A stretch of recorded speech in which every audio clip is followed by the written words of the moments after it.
இறைவா உன்னை நான் ஒளி வடிவத்தில் வணங்குகிறேன். நல்லா கையை தேய்த்து கொண்ட இறைவா நான் ஒளி வடிவத்தில் உன்னை வணங்குகிறேன்.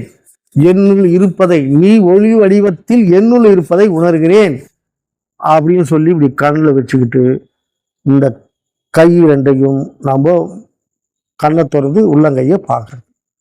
இது சிறப்பு சிறப்பு சிறப்பு. இப்படி செய்து கொண்டு வந்தாலே ஒரு சிறப்பு ஆன்மீக உணர்வுகள் ஏற்படும்.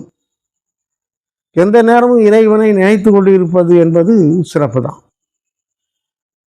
நாம் உடலில் ஜீவன் இருக்கிற வரையில் இறைவனை நினைக்கிறோம். பரமாத்மா போனால் ஜீவாத்மா போயிடும். ஜீவாத்மாவுக்கு ஒளியாக இருக்கிறது பரமாத்மா.